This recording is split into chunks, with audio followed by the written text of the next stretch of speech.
वाराणसी के 80 स्थित डुमराव बाग कॉलोनी में स्थित आदि शंकराचार्य महासंस्थानम श्री काशी सुमेरु पीठ के परशुराम जयंती के अवसर पर भव्य धार्मिक आयोजन किया गया। इस पावन अवसर पर जगत गुरु शंकराचार्य स्वामी नरेंद्रानंद सरस्वती जी के सानिध्य में भगवान परशुराम की सहस्त्रार्चन के साथ विधिवत पूजा अर्चना संपन्न हुई। कार्यक्रम के दौरान परशुराम विधानम एवं परशुराम तंत्र लोक के आधार पर भगवान परशुराम के यंत्र का 10,000 गुलाब, गेंदा और कुमकुम के पुष्पों से विशेष पूजन किया गया। पूरे परिसर में वैदिक मंत्रोच्चार और भक्ति भाव से वातावरण आध्यात्मिक ऊर्जा से ओतप्रोत रहा। इस अवसर पर अपने संबोधन में शंकराचार्य नरेंद्रानंद सरस्वती ने समाज को एकजुट रहने का संदेश देते हुए कहा कि सनातन समाज को आपसी मतभेदों को त्याग कर एकता के सूत्र में बंधना चाहिए। उन्होंने कहा कि भगवान परशुराम ने अत्याचार और दमनकारी शक्तियों के विरुद्ध अस्त्र उठाकर धर्म और मानवता की रक्षा की थी और आज के समय में उनके आदर्शों को अपनाना अत्यंत आवश्यक है।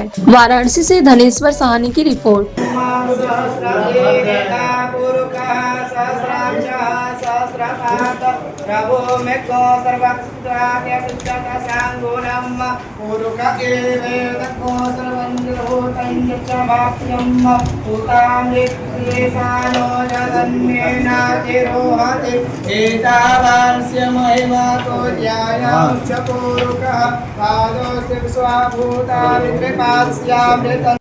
त्रेता में भगवान परशुराम का प्राकट्य हुआ था और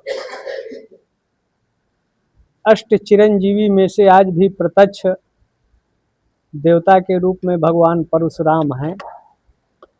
भारत की चतुर्दिक एकता अखंडता के लिए आज परशुराम जी का जीवन प्रासंगिक है। पहले वो ऐसे अवतारी महाभगवान थे जिन्होंने सत्ता के मद में मदांध स्वार्थांध नंदी गाय को गुरुकुलों से जबरदस्ती, छात्रों से मारपीट, और जब नंदिनी नहीं जाना चाहा तो बहुत संघर्ष होता है। उन संघर्ष की परिस्थितियों में परशुराम ने फरस को उठाया और जो विधर्मी समाज में गुरुकुलों पर गायों पर अनाचार, दुराचार, पापाचार कर रहे थे तो उनका अंत कर और भारत की एकता अखंडता के लिए यहाँ तक कोकण जो है, जो गोवा का क्षेत्र है, गोमांतक कहा जाता है, परशुराम ने समुद्र से खाली कराया था। काफी रक्तपात होने के बाद उनके गुरु दत्तात्रेय भगवान शिव ने उनको तप के लिए भेजा था। आज यहाँ आदि शंकर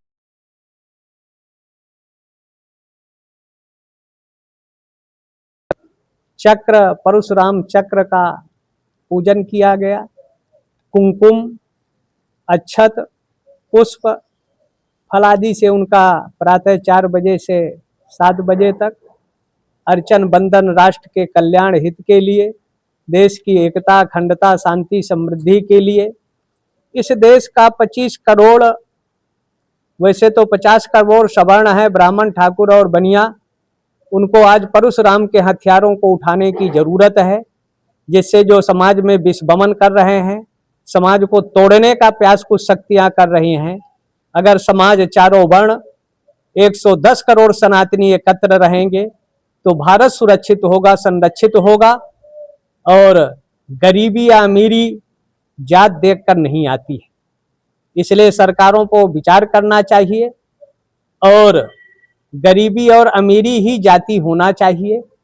उनको व्यवस्थाएं और सुविधाएं मिलना चाहिए जिससे समाज का सामाजिक संतुलन, एकता, समरसता, विखंडन की नीति निर्मित न हो। समय को देखते हुए समय की आवश्यकता गत और उपासना, आराधना, साधना से कोई असंभव कार्य नहीं है और उसको आज भी प्रत्यक्ष जो परशुराम कल्प सूत्र है, तंत्रा लोक है और शाक्त प्रमोद है, जिसमें उपासना आराधना का क्रम बताया गया है, उस क्या उपासना से, जप से आज भी परशुराम का साक्षात्कार अश्वत्थामा बलिर्व्यासो हनुमानश्च विभीषणा कृपा परशुरामश्चा, ये 7 चिरंजीवी में से आज भी उनको महेंद्र पर्वत पर कुछ ऋषि मुनियों का साक्षात्कार होता है और उनका मार्गदर्शन लेकर देश के लिए काम करने की जरूरत है। महाराज जी, आज विशेष पूजन अर्चन हुआ है 10,000 पुष्पों से, क्या क्या विशेष अनुष्ठान है और आज के युवाओं को आप क्या कहेंगे इनसे कुछ सीख लेने के लिए? परशुराम जी महाराज, जब भी सामाजिक क्रांति या परिवर्तन हुआ है, चाहे सुभाष चंद्र रहे हों, चाहे परशुराम जी का काल सतयुग का रहा हो, 14वें मनवंतर के 27वें तेता में 5 करोड़ से ज्यादा उनका काल होता है काल मीमांसक की दृष्टि से। और चाहे वामन के रूप में रहे हों, चाहे कृष्ण के रूप में, चाहे राम या परशुराम, सबने बाल अवस्था में से ही सामाजिक परिवर्तन और क्रांति करते हुए विधर्मी, विजाति और देश के शत्रुओं का सफाया कर भारत को आजादी मिली थी। तो देश का युवा अपने धर्म संस्कृति की जड़ों को आत्मसात करते हुए कर्तव्य करने की जरूरत है, जिससे भारत एक रहे, श्रेष्ठ रहे। और भारत अगर एक रहेगा तो निश्चित है भारत की एकता, अखंडता, शांति, समृद्धि बनी रहेगी। लेकिन कुछ दैत्य गुरु जैसे शुक्राचार्य सामाजिक असुरों को बल और शक्ति देते थे, तो सनातन के संतों का कर्तव्य और दायित्व है कि सनातन पुष्प हो, पुलवित हो और सनातन द्रोहियों का इस धरा से समूल विनाश हो, अंत हो, इसकी जरूरत है। तो नवयुवक इसमें अहम भूमिका अदा कर सकते हैं, बेटियां अहम भूमिका कर सकती हैं।